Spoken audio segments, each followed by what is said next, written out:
Hello there, ladies and gentlemen, and welcome to another episode of CookieCast. Today on CookieCast, it's the football podcast, but we've got help this week. It's too big a podcast for mere mortals, so we've got some superheroes in to help us. We got the Getting Over crew to come over and help out with the Riverside Roundup.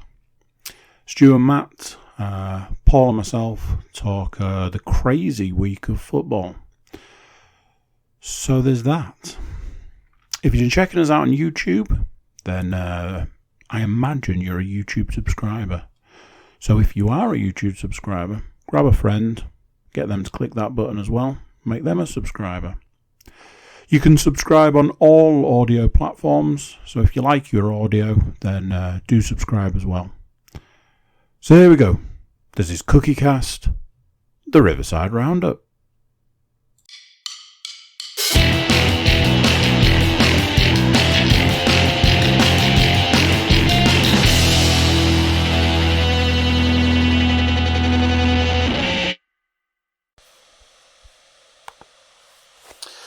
Right then, you lovely YouTube people might be confused in thinking that we're doubling down on wrestling podcasts this week. That's not the case. This is absolutely football, and I'll get Paul to do the intro shortly. But Matt heard about the petition to instate Stu as the new co-host of the football podcast, and Matt was like, "I'm not having that. Absolutely not having that." So he's put his application in, and what we've done here is we've decided to do like a live interview, basically, you know. So basically, there'll be a way of voting up and down for who you think should take the job, and with it the massive salary that it comes with. So yeah, but we're jumping ahead somewhat. Paul, let these lovely people know what we're here for. Well, given the news this week, obviously, welcome to YouTube's greatest European Super League podcast. No, sorry, I've jumped ahead of myself there. It's definitely the Riverside Roundup. It's well, I suppose now we can say Europe's greatest Middlesbrough-based Championship Roundup podcast. I mean, some would already no Super League here. Some would already argue with being introduction lasted longer. Second tier nonsense. I was going to say, like, obviously the date in the corner there would indicate what day it is, and if the Tigers had taken care of business yesterday, we might have been talking a little bit different about the old second tier podcast. But sadly, they couldn't do it, could they, Stu? They were relying on other results as well, and they didn't lose. So I suppose that was definitely true. But... So you wait till Saturday when they absolutely will lose. So Paul's right. It's the Riverside Roundup, and we have a format, and it's an amazing format. I love it. It's tight. It keeps things real tight. But I think we can jump through some of it this week, because our first segment of the Riverside Roundup podcast is a segment we call This Week in Football. Now, as basically nothing has happened this week in football, I already know, I don't need to ask Paul, nothing has happened this week in the football world. Nothing that involved being on absolutely every single news station ever.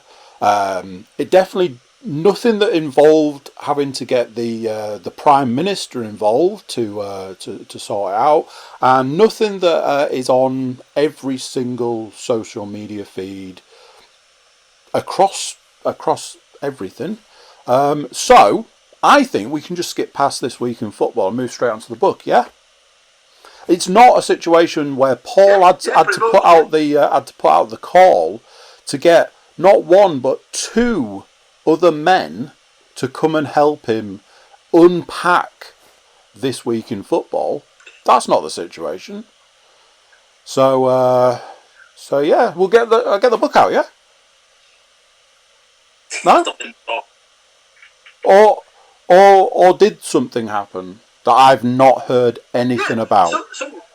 Something did happen this week in football, actually. We found out who the combatants will be in this year's FA Cup final, and that was the only thing that happened over the course of this weekend. Oh, okay. So, congratulations to Chelsea and Leicester, and let's move on, shall we? So, okay. So last week we right.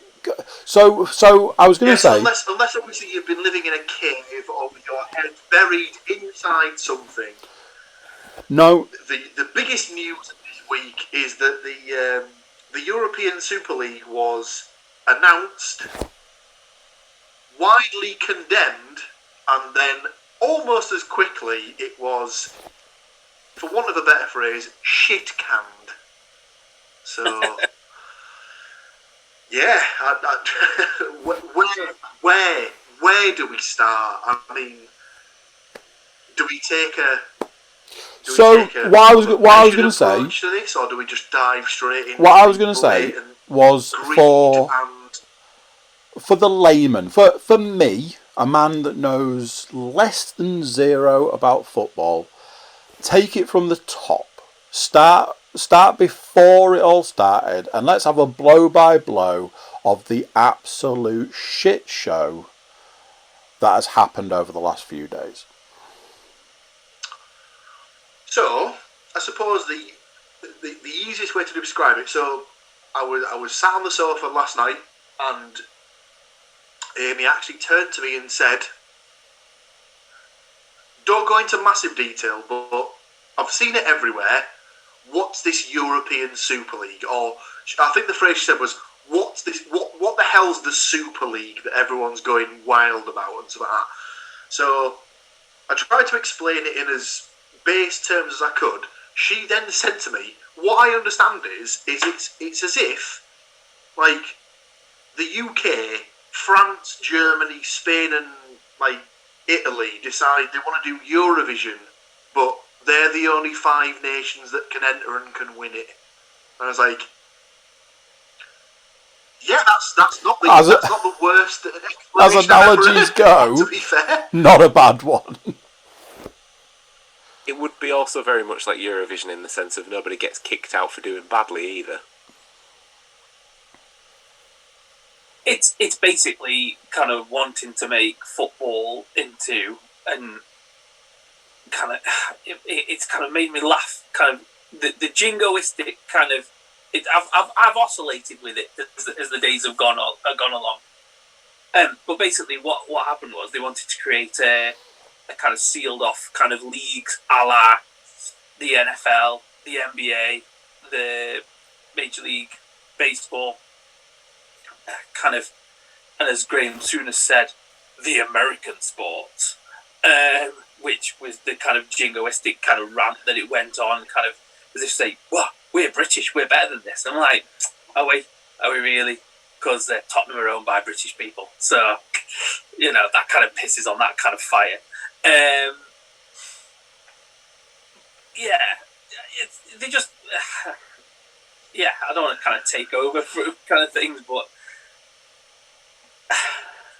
Man United might be owned by an Irishman soon. I saw this. Yeah, a particular fighting Irishman. The fighting Irishman himself. McGregor wants to buy. But he hasn't got enough money to buy Man United. So apparently that's what everyone said, and then somebody looked into it. It's like, yeah, he can. He has got enough. So I was like, right. All right. Fair enough. Wow. I think we've spoken about this before, and it's the kind of natural progression from the greed in football. And I'm quite happy to throw the team that I support under the bus. 30 years ago, they started a league that, fair enough, it didn't fully seal off football, but they wanted to separate themselves, so they formed the Premier League, and that meant more money and more kind of rights and individual rights to football. And then UEFA followed suit with the Champions League. They moved the old European Cup into the Champions League when, for what reason, to create little mini leagues to sell more TV rights, stuff like that. And then obviously the clubs that have got rich from that have gone, well, hang on a minute, we want more of the pie because, oh shit, we're broke after the past 18 months of not being able to have fans in our stadium. We want to start recouping some of the money. So what we want to do is seal that thing off to make sure that we don't have, like Liverpool have done this season. You know, we'll talk about the Spuds in a minute because they really fucked me off. But, you know, teams like Arsenal and teams like Man United, teams like Chelsea, and it's, you can kind of understand them because maybe their business model is built on have been in the Champions League each year because they have been for so many years.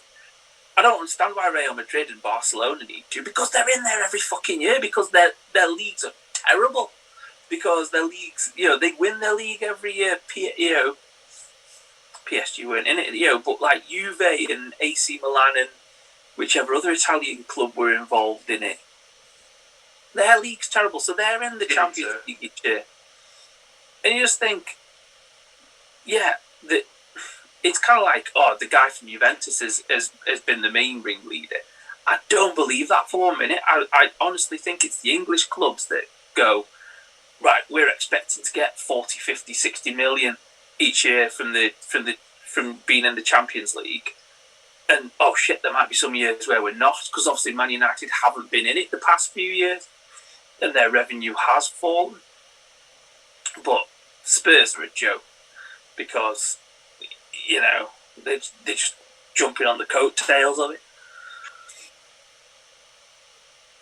For me, they're the worst example of the group because they're the ones that have. It's purely a money thing. The other teams would regularly, like you said, be there anyway on merit. They're not guaranteed that. They're just doing it because they're like, I'll get my checkbook out so I can join the big boys. It's like, yeah, I don't have the same dislike for the Spurs that you may have, Matt, but this has definitely soured them further than it had previously for me.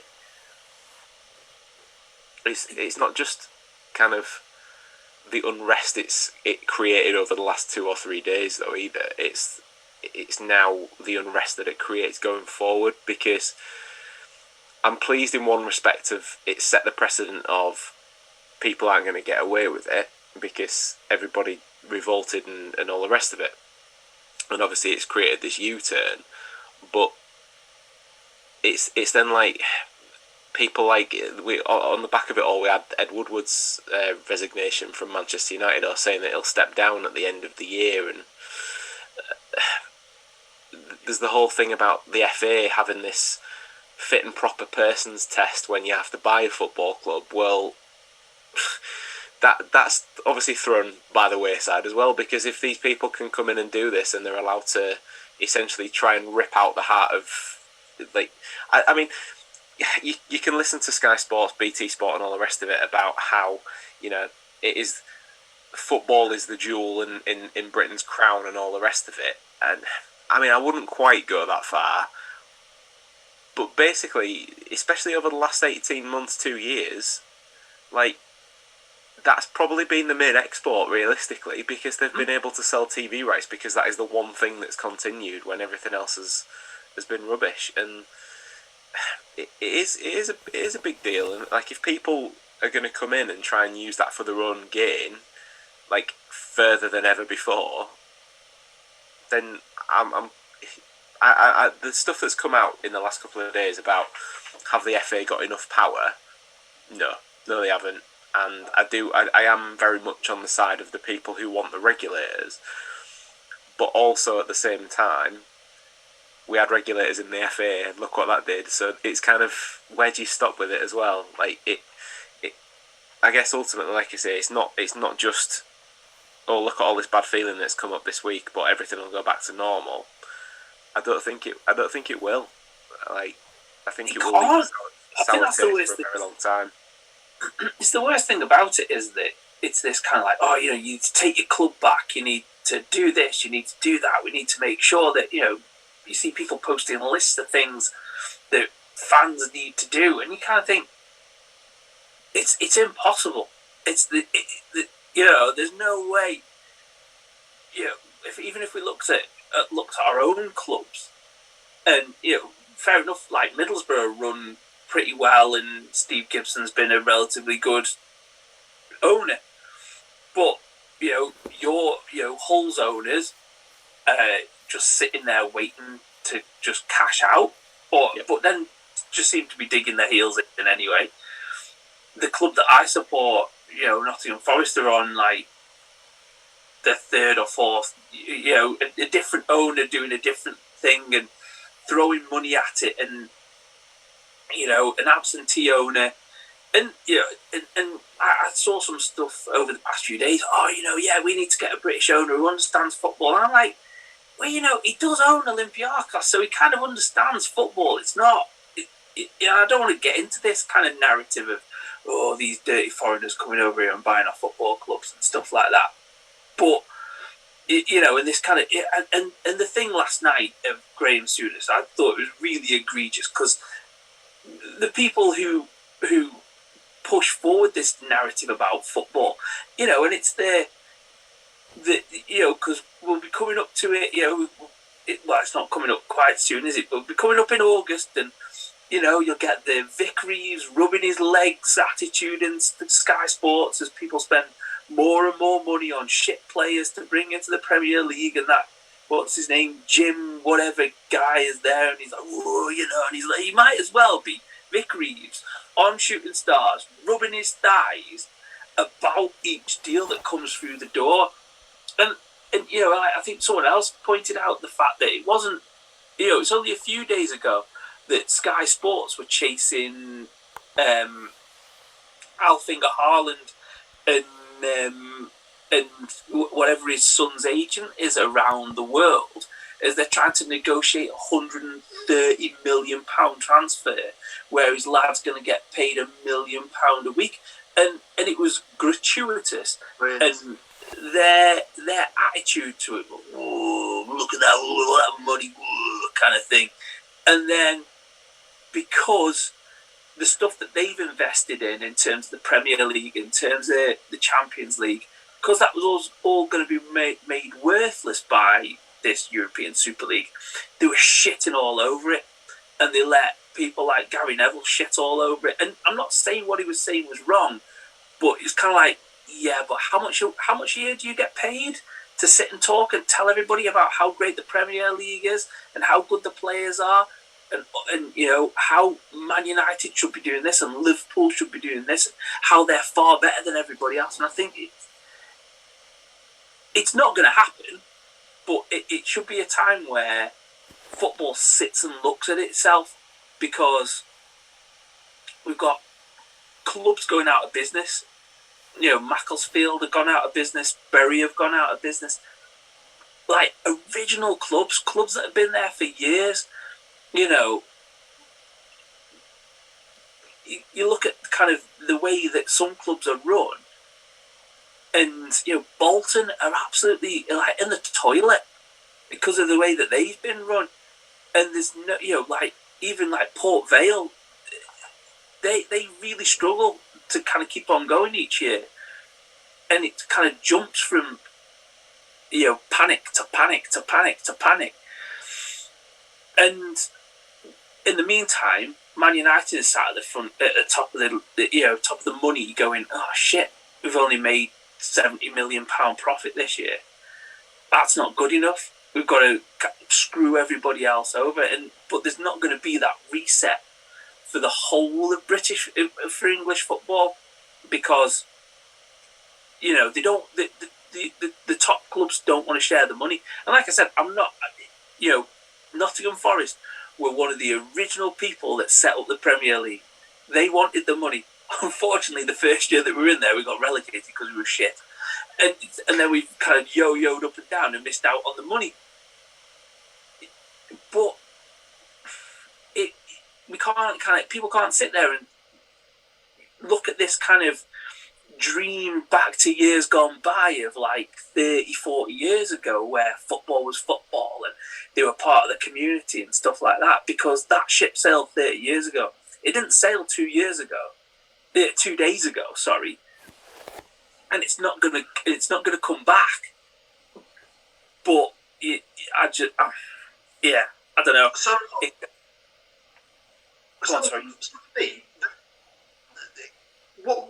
what I was just going to say, what it sort of boils down to is that obviously when the first lockdown happened, and obviously football was one of the first things that got stopped because it was, you know, a mass gathering. They couldn't guarantee the safety of the players and whatnot. And then obviously, so there was no football for what?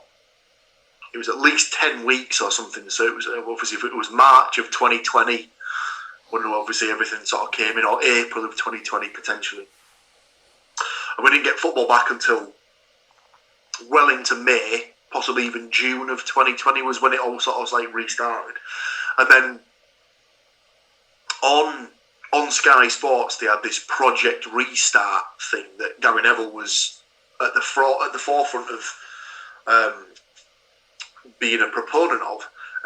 Now, obviously, from Sky played a bit of a blinder there because Gary Neville was going in as a pundit, but obviously everyone knows that he's going into it as an owner or a part owner of a league club, because obviously he's part of the ownership of Salford City. So he's got a bit of if they couldn't have got a better person there, because he's got a foot in both camps there. He's got the ownership side from a football league club, and he's got the part of he's there every week covering the Premier League, which is their main cash cow, and like brings in all the viewers, brings in all the money and whatnot. And I think he was one of the proponents that was arguing that Project Restart or Project Big Picture, I think as they sort of covered at the time, was a very good idea for the modernisation of British football. And I think it was rejected out of hand, and it just got put on the back burner. And then obviously there was I think it was like the solidarity package or something that was paid out by all the Premier League clubs, where they agreed to pay a certain amount that was then filtered down the leagues. The majority of which hopefully should have gone to the League 2 and the League 1 clubs, because they're going to be the ones that are going to struggle the most. And then that allowed them to finish the season that was already in place, and then hopefully over the course of the off season get the books balanced, and then prepare for the upcoming season, where they were either able to get grants from the FA or loans from the FA or the local council where it was applicable and stuff like that. And it just seems as though the best. I'm sure they had the best intentions when they first outlined those sort of things, but I suppose you have to look at it from both sides, I suppose. And obviously, the Premier League clubs, they are a business at the end of the day, and it's not.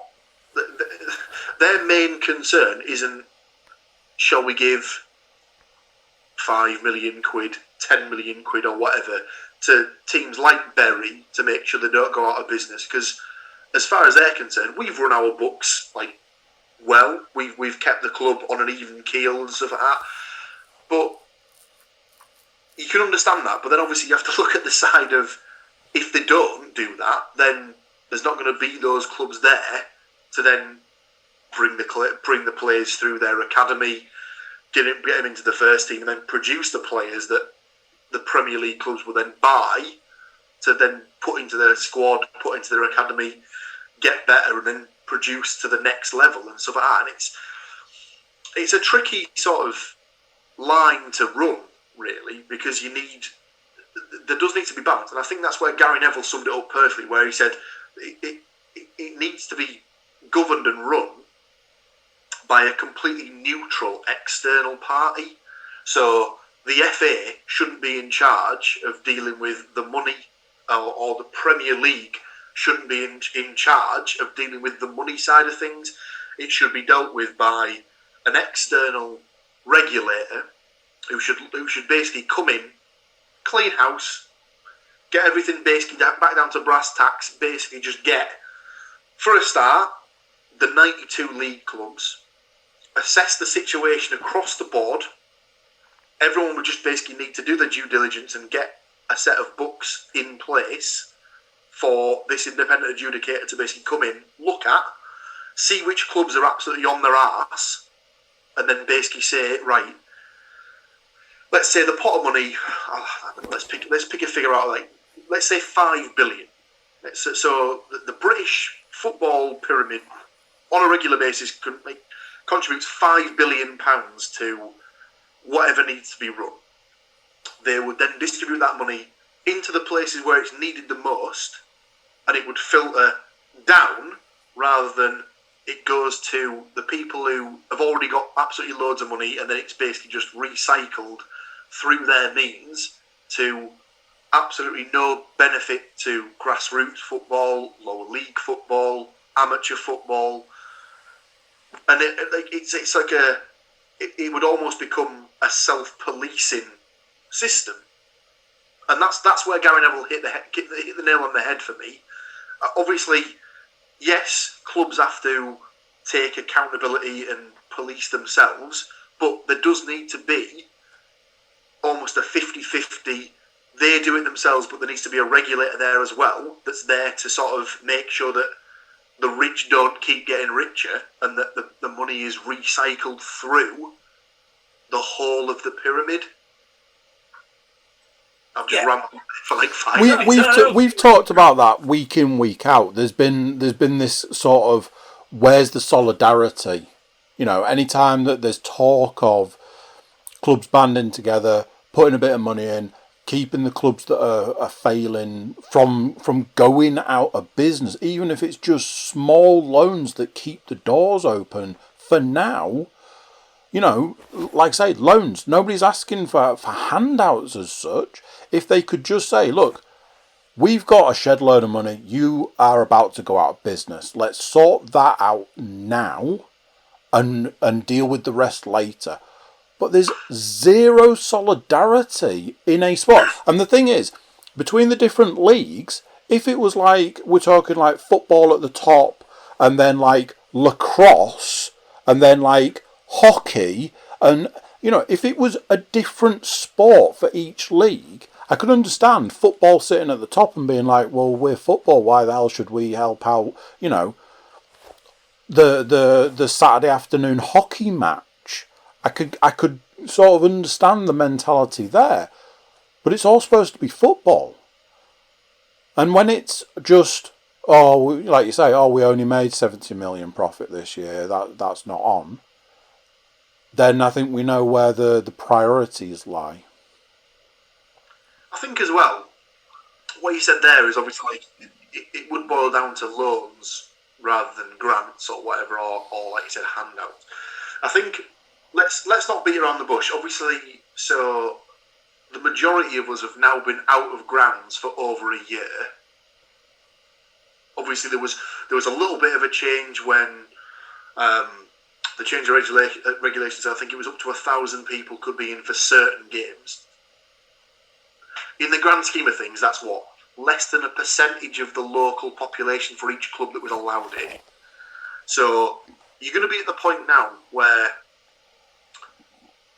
the majority of people who enjoy football, if you were to basically end the sort of the regulations that are currently in place, this might be different for Stu because of his personal feelings towards the club that he supports at the moment, and we don't need to go into that again. He's made those feelings perfectly clear.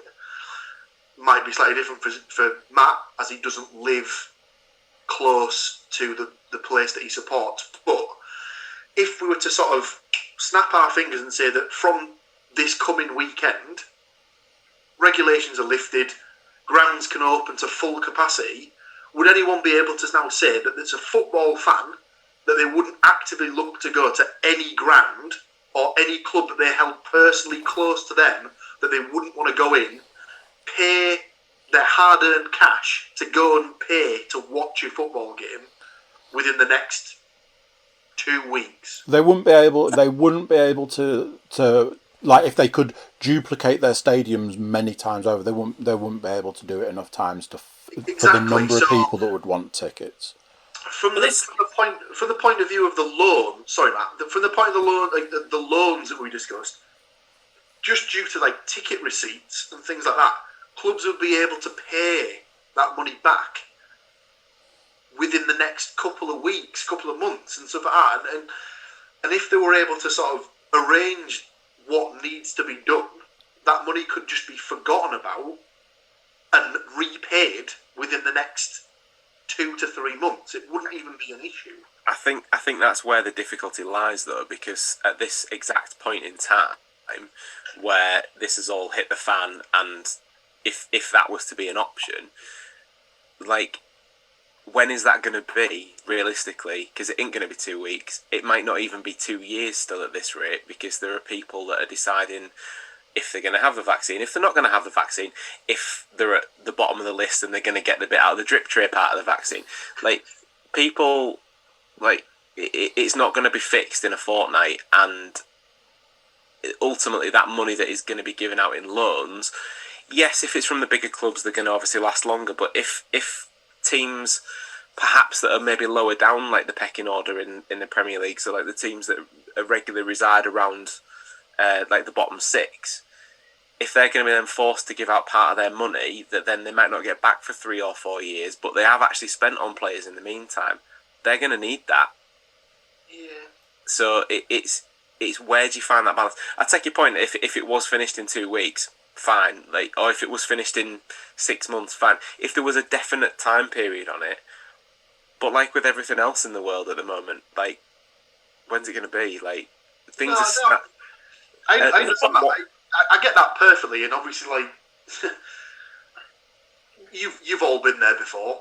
Middlesbrough, not the greatest when it comes to sort of economic growth, and like, you know, as far as like sort of the people who live in that sort of community, they don't have a great deal. And that was going to be my next point. Is that, yeah, we could, like, kind of. I think for me, it's shone a light on the greed in football, and it's not just the greed at the top; it's the greed all the way down. Like, you know, my dad doesn't, you know, because I said to my dad, "Are you going to the Vale when you can?" He's like, "No, it's 35 quid." Jesus. Who wants to go and watch League One football for £35?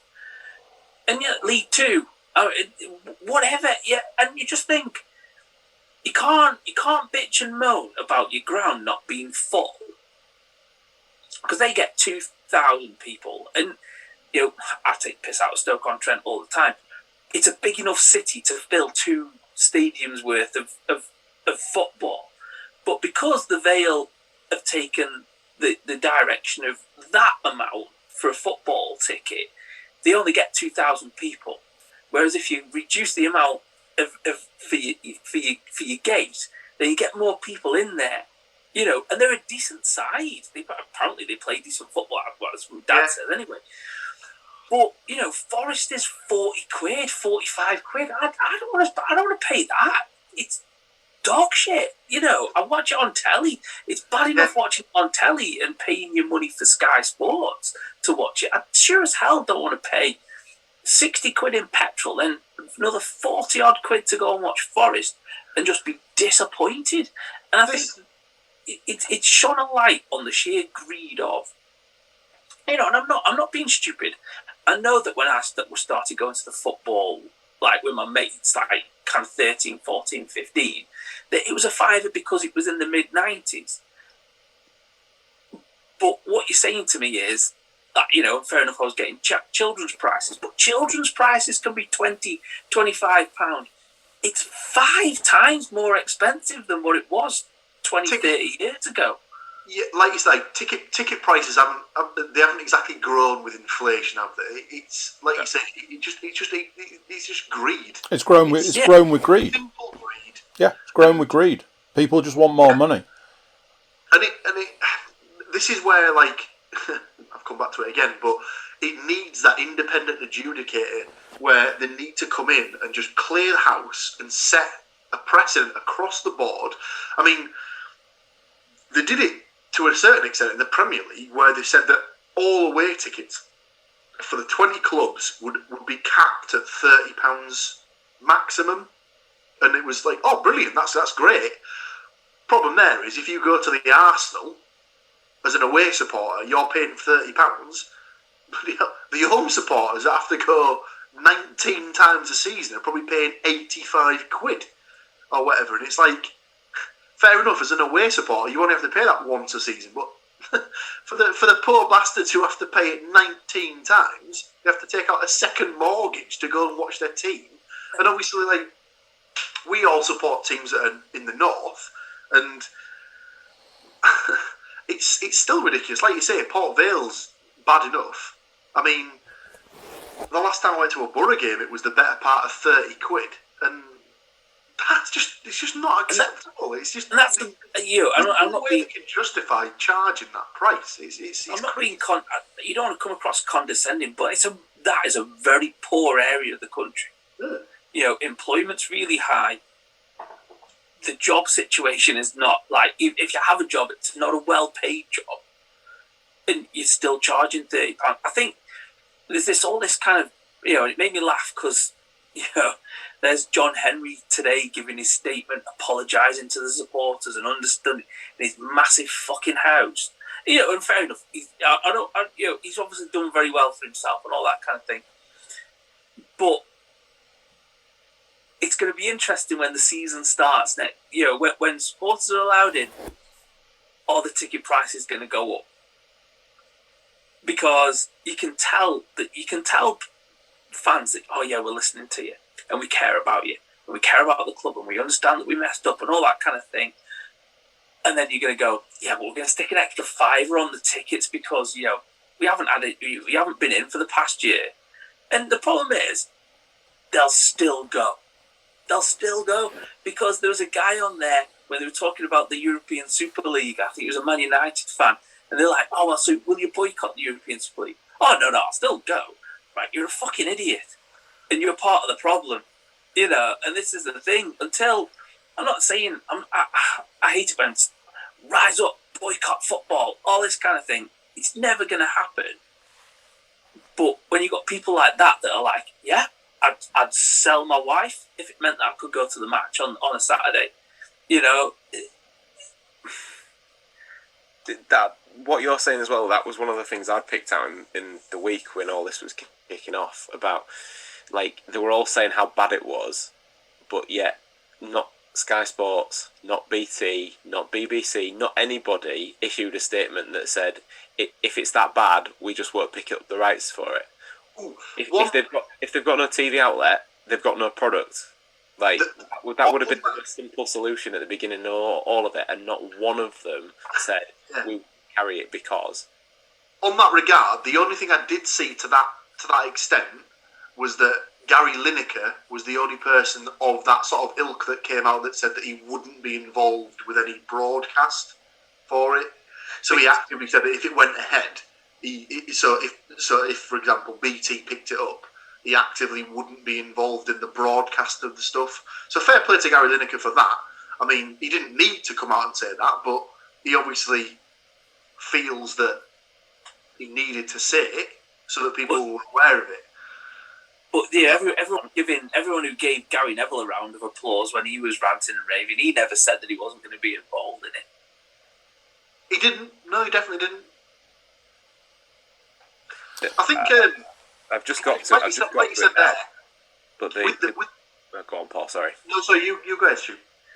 I was just seeing if I could find it quickly enough. But the BT statement, and it was very similar for the other stuff. And it starts off with, BT recognises the concerns raised by many of football's leading voices and fans, and believes the formation of a European Super League could have a damaging effect to the long-term health of football in this country. As a sports broadcaster showing Premier League, UEFA Club Football and National League Football, as well as being a lead partner for all the home nations football teams, we strongly believe that football makes a significantly positive contribution to people's lives at every level, and this needs to be protected. End of statement. Not a, but so we won't show it. It was a, this is what we think, but if it goes ahead, we're blatantly going to pick it up because we need something to put on the telly. Like, it's the most vanilla statement ever. It's like, yeah. All right, thanks. Yeah, you've said nothing there. You've said a whole lot of nothing. And that's the thing, isn't it? Because what they're saying is, it's bad, but you can guarantee there's a contract sitting in somebody's office that was already written up to get the TV rights for that. There will have already been a bidding war to get the TV rights, and they will have been involved in it. And I think that was part of the package, I think. So there was something that came out as part of the deal where there was an agreement that it was going to be streamed across a platform that was available in so many countries across the globe.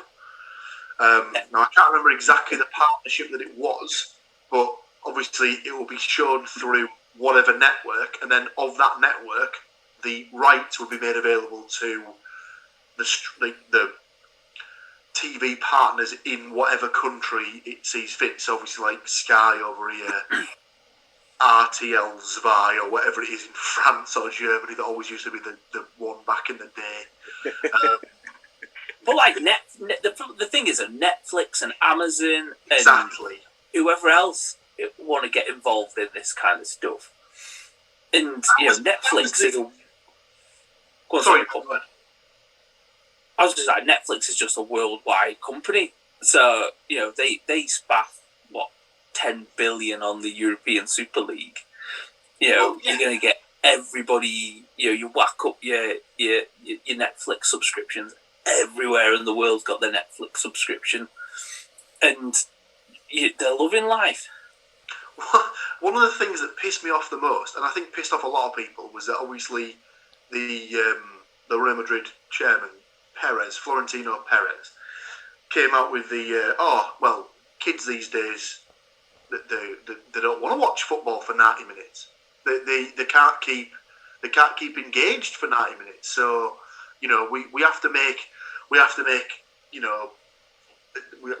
it known, and we have to make changes accordingly and stuff like that. It's like,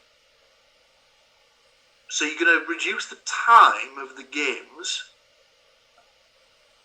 Why? It's just why? Because as a society, we're breeding ADHD.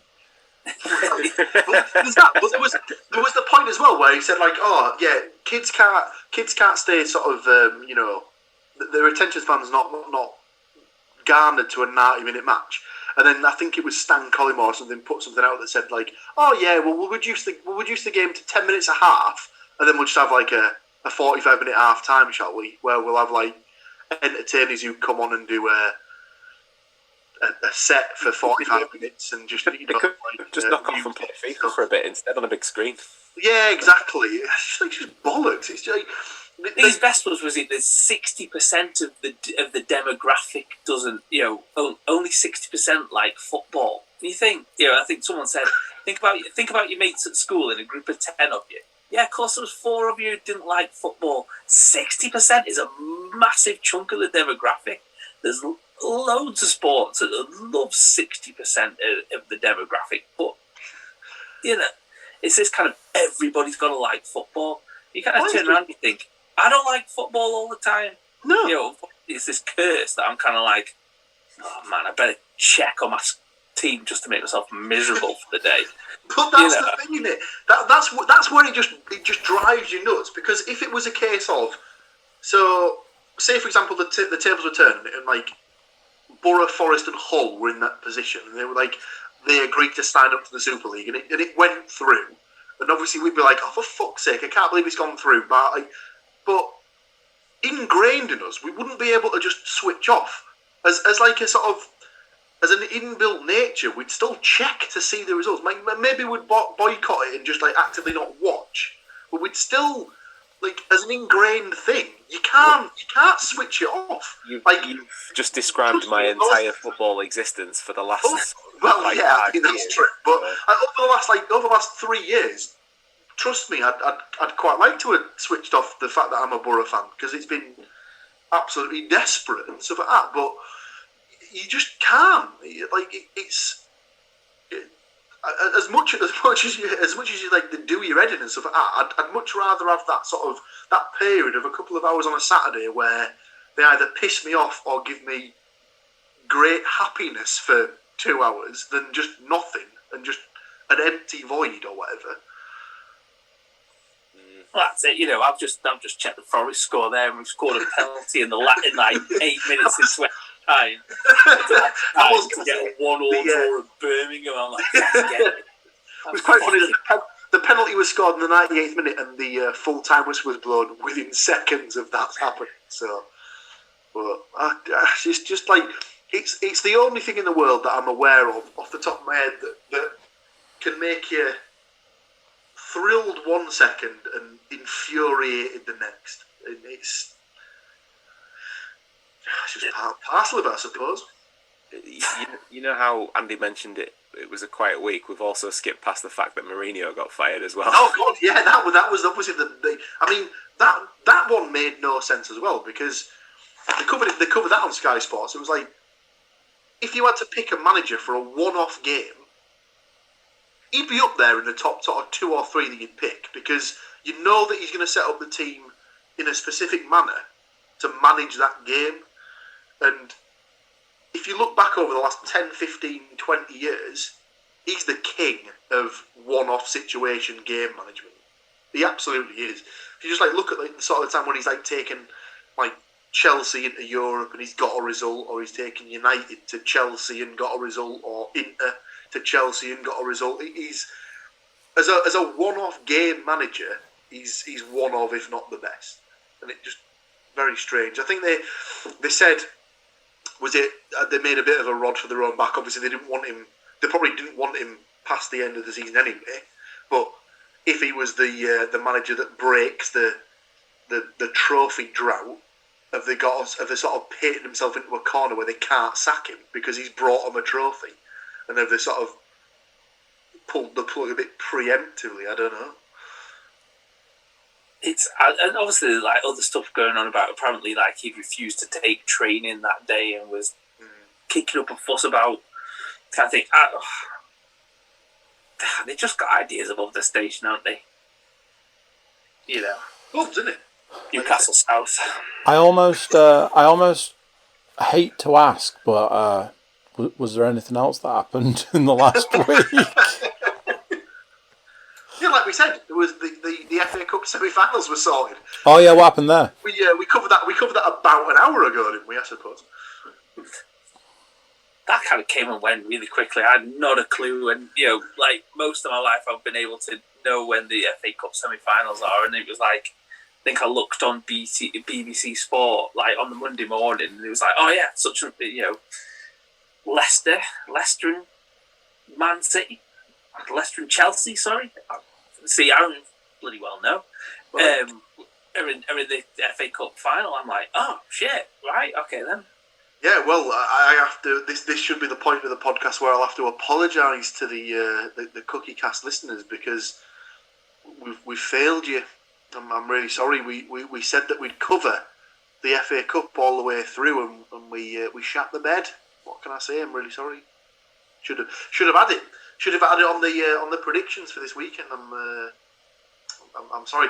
If you want, Andy, I'll tender my resignation now, and Matt and Stu can take over. I was just about to say. I mean, this is probably a good time to do it, because I think I've got a couple of candidates lined up to to step into the breach. New podcast, Tigers in the Forest. That's fine. He's only got a title lined up. I feel like this might have been written ahead of schedule somewhere.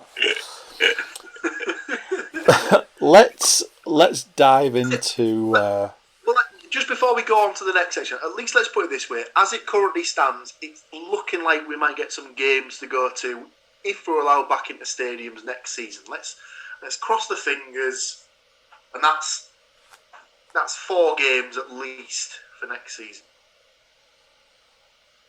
Yeah, 4. Yeah. So, 6. after 6, I'm like. After a healthy amount of time, 6.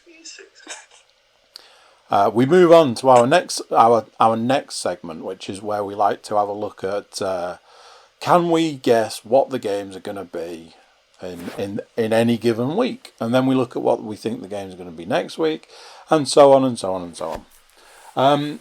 Now, I never got I never got corrected as to how many games there were to predict this week, so I've written down 2. If that's not the case, then the book is currently wrong, and if I've picked the wrong teams, then, so be it. But that's getting ahead. Let's talk about last week and the predictions of said week. And I don't want to spoil anything, but there's a twist in the tale this week. Obviously, we're going to talk Middlesbrough football, and Middlesbrough took on Queen's Park Rangers, also known as QPR.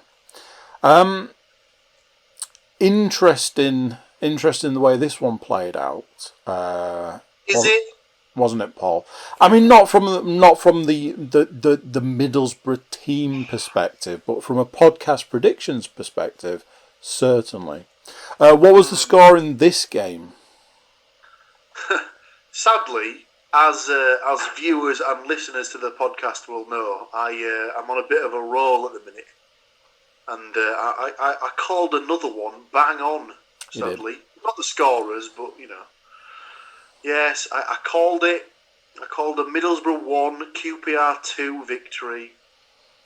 Correct. You are absolutely nailed on with all of that. You did get the score bang on. You didn't, however, get any goal scorers. Do you know off the top of your head who the goal scorers were?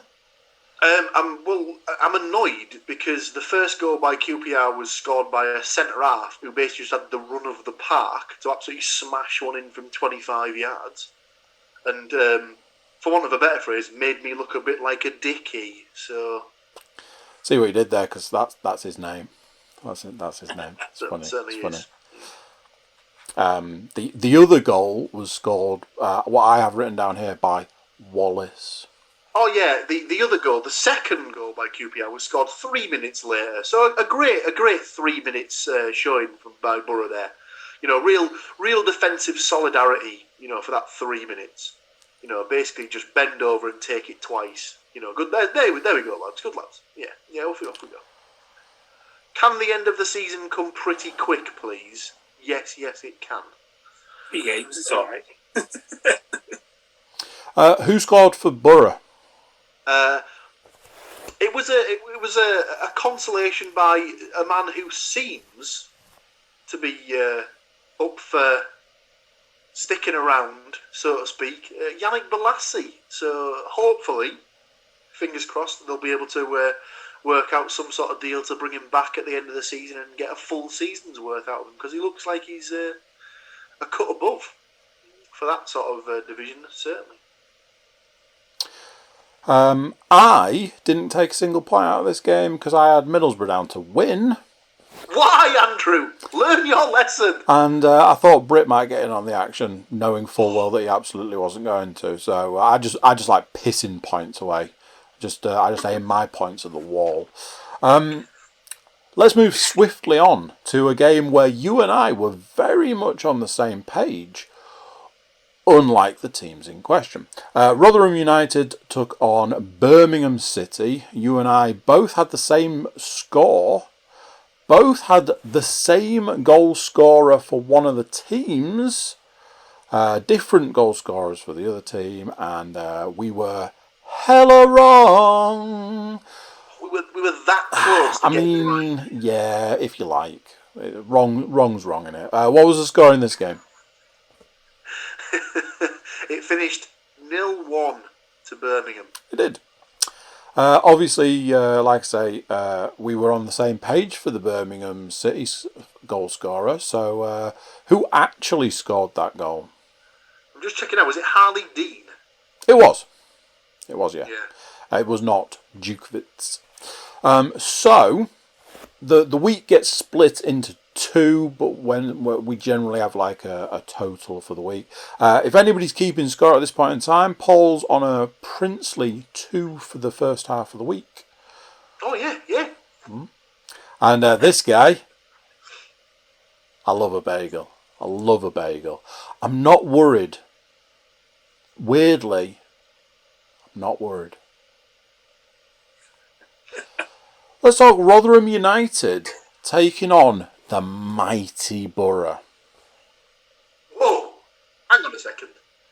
If we're going in chronological order, To be fair, yes, we are going a little bit horse before the cart. So instead, there was a reason to do it that way around. well, no bollocks to it then. Fuck it.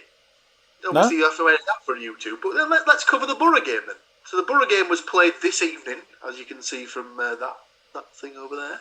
It was. I updated the book in a previous podcast. Rotherham versus Middlesbrough. Borough travelled to the New York Stadium to take on Rotherham. They started really well and conceded after 3 minutes. So well played, lads. Lovely stuff. It's a great start for the Borough. For the second game in succession, they were playing against 10 men. However, that's something we didn't cover in the QPR game. That the QPR had their keeper sent off after 60 minutes, and Middlesbrough couldn't score 10 men for half an hour. So awesome, really good. So Rotherham were 1-0 up after 3 minutes with Angus MacDonald scoring the goal. Indeed. However, this was the time that Borough decided to, strap on their big boy pants and get a result for a change. So they managed to score 2 goals in the as a reply to Rotherham. A strike in the 33rd minute by George Saville, and a lovely goal in the Jimmy's 55th. grandson. Hey? Jimmy's grandson. Oh God!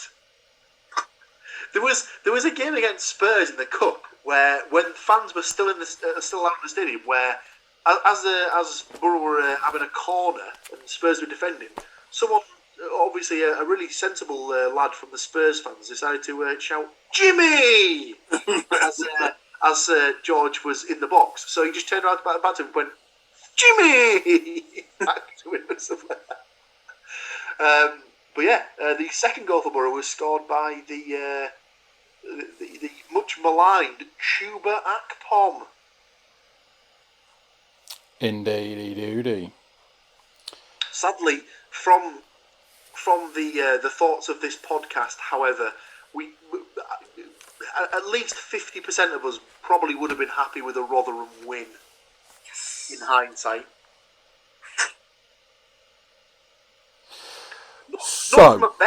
Not from a bet's perspective, from a pure let's get Derby down perspective. Yep. And Sheffield Wednesday. So, both you and I had the Borough down to win. You a little more than me. So, just a point apiece there. Matt's turned into some kind of cow situation. Oh no, he's not a cow. He turned into a bed. It's podcast after dark. Turn on the disco ball and get the bass guitar out. Bow, bow, bow, bow. Now, here's how things go funny. Because if you remember last week, I picked a goal scorer who you said don't think he's going to play. So I was like, I'm going to have to pick somebody else. Tell you what, I'm going to put Chuba in. So, and I think, if only it was recorded. Oh wait, it was. You said if Tav got a goal, I could have it, but if Chuba got a goal, I could also have it. So I'm having it. You know what, Andrew? Give yourself the point, lad. But it's fine because you also picked the old Chuba to get a goal. So we both took a couple of cheeky points. So there was a reason to hold on to the Sheffield Wednesday Blackburn Rovers game. Oh yeah. Some people with good memories might know why that is. Sheffield Wednesday took on Blackburn Rovers. Paul, what was the score in the game? Do you know what? I'm going to defer this one. To Mr. Stuart Woodmansey, as he may have brought this up in a little group conversation the other day. I was pretty sure from listening to the podcast. Didn't somebody pick Mr. Windass as a goal scorer? It sounds familiar. I just take the book straight. I have got Windass written down in my book. Well, obviously that's a name that's prominent in this household anyway, so it kind of rung a bell, and I was like, yeah, he's picked Windass. I'm sure he's picked Windass. And then lo and behold, that was what was presented in front of me when watching the scores come in. So did it not finish 1-0 to Sheffield Wednesday with Mr. Windass scoring the goal? Stu, you've absolutely nailed it there. It was 1-0 Sheffield Wednesday. Windass did score that goal. Paul, you thought Blackburn were going to win 1-0. I thought Sheffield Wednesday was going to win 1-0. Wait, hang on a minute. That's the actual score, so that's 2 points. And Stuart, it was Windass that scored. So I've done a Paul. I've done a Williams, as it's known. And I ain't talking about destroying another man's toilet. I'm talking about absolutely hitting the nail on the head. 2 points for the correct score. 1 point for the goal scorer. Now then. Now we're talking some turkey here, because Paul had 2 points from the first half of the week, and I had nothing. No little points. Paul managed to get 2 points from the second half of the week. I got 5 points.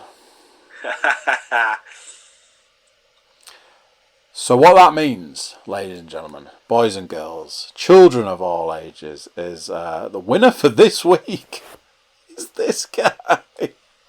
He's only gone and done it. Stole it at the end. I've had to make my book of predictions even bigger this week because we've got more people. But what's lucky for me and my OCD on everything on the same page and stuff is only 2 games to predict. Now then, if I've used my powers of deduction correctly, those games are as follows: Middlesbrough versus Sheffield Wednesday. Paul, as it's your team, you get to go last. So, Stu, Matt, a gentleman's agreement between you on who would like to go first, please? Matt can take it. Unless he needs me to. I've got some down already. Yeah, you go. Okay. Well, you know how that I like to make it so that I don't just predict Middlesbrough to win, because, why would I do such a thing? I'm going to securely sit my ass on the fence on this one and pick 1-1. I think that Wednesday need the points to stay up. Borough probably couldn't give a monkeys at this point in time, to be honest, but I don't think it's... I'm going 1-1. Could not give any less of a shit. Who do you have down for scoring those goals? I have Mr. Howson for the Borough. And, of course, I'm going to pick Windass again. Why would I not pick Windass for Wednesday? So, there we go. Bit of alliteration there. Stuff. Matthew. Alright, I'm going to go for, it's kind of trying to get a little reverse jinx going in, a 2-1 Sheffield Wednesday win. Interesting. I like it, Matthew, I like it. Goal scorers. I had to look, and luckily I did look on the Middlesbrough thing, because obviously they said Sonbalonga and Fletcher aren't going to play again for you this season.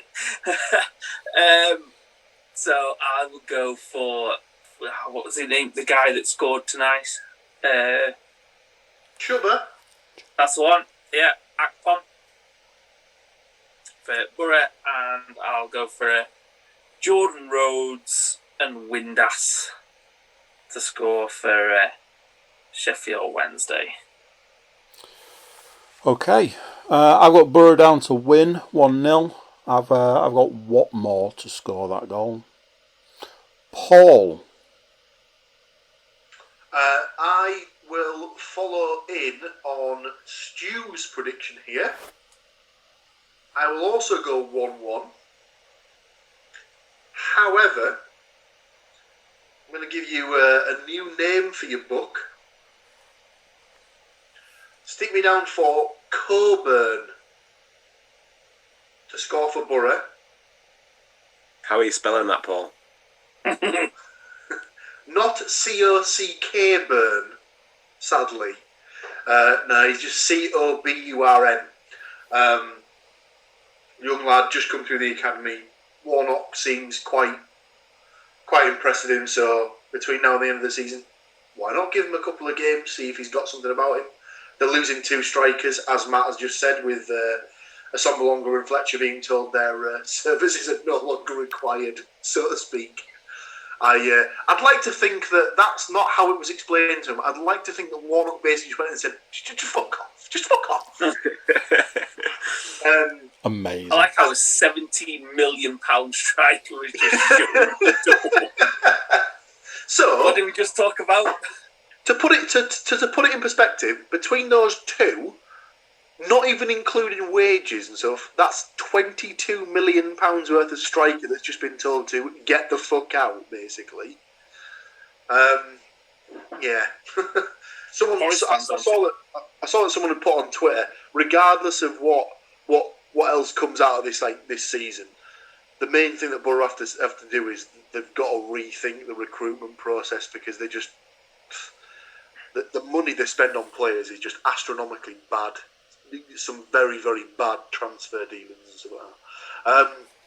So yeah, Coburn for Borough. I'll go for Rhodes to score for Wednesday, simply for the fact that when he was at Borough, he never scored at the Riverside. So it's almost nailed on that he'll score at the weekend. Absolutely. So, our second of 2 games I've got down here as Luton Town versus Bristol City. Obviously my old stomping ground.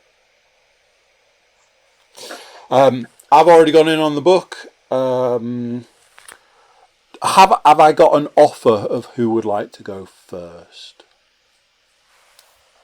Again, I've got mine written down if you want me to. Go on, Stu. 2 teams that I really could not give any less of a shit about. Thanks to Luton's history with the City and the division title at that promotion season, I did think about putting 0-0, Paul, but then I remembered that Luton actually score goals, so I'm just going to go for the 1. So Luton 1, Bristol 0, and Loire to score the goal. Andy, whilst you're there, I'll give you your odds. Go on. So Stu's gone for a 1-1 draw with Middlesbrough and Sheffield Wednesday at 5-1. A 0-1 Luton Town win at Bristol City at 6-1. So it gives Stuart Woodmansey a 41-1 double. Lovely. Just give us 2 seconds to load Matt's Borough game in, and then I'll get his next one. So Matt went 1-2, didn't he, for Borough, for Forest? Sheffield Wednesday. One of the 3. Fine. Yeah, I mean, it could be one of those. It could be one of those lesser-known 3-way games, apparently. Triple threat match. Well, Daniel Bryant's getting involved. The European Super League. Go on, Matt. Tell us who you fancy for this. I've got 2-0 Luton Town. Goal scorers. Collins and Dewsbury Hall. Just sounds like a nice place to go. I mean, like, as far as posh toffs go, he's got to be up there. I'd be amazed if he ever does a post match interview and he's not like, oh yeah. they played so well, yeah. Do you know what? Now that you've said that, I hope he's absolutely rough as. It sounds just like Johnny Howson. Like he's from Leeds. Oh yeah, the lads play well. We're great. We're lovely. Oh, couldn't believe it. Amazing. This for me is another situation. Oh, have you got odds there? Yes. So Matthews Middlesbrough 1, Sheffield Wednesday / Nottingham Forest 2 at 10 to 1. Bristol City 0, Luton Town 2 at 11 to 1. Gives him a double of 131 to 1. Let's hope that comes in, shall we? This is another one of those situations where I wish I'd have put my score in after everyone else went, because I've gone Bristol City 1, Luton Town 0. Hey ho, such is life. I've got Wells to score for that one. Hey, there's no reason to say it couldn't happen, Andrew. Well, I mean, just have to cast your mind back to last week to see how that worked out. It can go. Well, it's not a competition. Oh wait, that's exactly what it is. It's exactly the reason we're... So, Andrew has a pair of 1-0 home wins. Middlesbrough at 11 to 2 and Bristol City at 6 to 1, giving him a double of 44.5. Lovely. You, I'm bringing up the rear, am I? You just need to finish us off. Sure about that? I am. Let's do this. I will go for... I'll go 1-2. Bristol City 1, Luton Town 2. Goal scorers. I'll go for Diedhiou for Bristol City.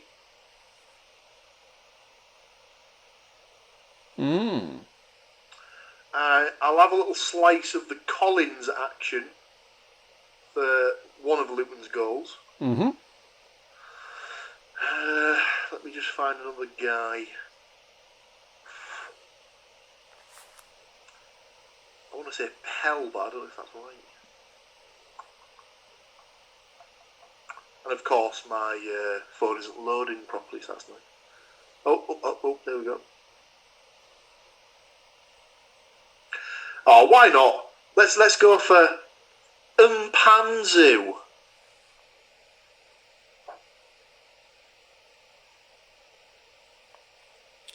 Okay, that is the final prediction. Have you got some money for me? I do. So as previously discussed with Stu's Borough Wednesday 1-1 draw at 5 to 1. Bristol City 1, Luton Town 2 at 9 to 1 gives me a double of 59 to 1. Lovely stuff. Okay, so with our bumper edition of the Riverside Roundup drawing ever swiftly to a close, brings us to our second to last segment. Now, this is a point in time where I encourage absolutely everybody to get involved with this, because I'm sick and tired of trawling through the deep dark depths of the internet, or as it's known. I have to go down a back alley and talk to a guy who's wearing a flasher Mac to get some juicy football knowledge. He's obviously chosen the right point in time to run off, because this is the point where we massage Paul's. All about the hydration, Andrew. I've got to be hydrated to take on this incredible challenge that's ahead of me. So, Paul knows absolutely every single thing that's ever happened in football and will ever happen in football. That's how his knowledge level is at right now. That's where it is. That's where it is. He can see the future of football. So, each week, I myself and others take on the challenge of trying to find one simple question that is in fact not at all simple. It's incredibly difficult. One question, one answer, and this is a segment we call Beat the Jock. Now, I've got to admit, the task has become too big for one man, so I got two other men to help me out. And one of those men said, Andy, take the week off, mate. I've got this. I've got it covered. I'm going to take him down.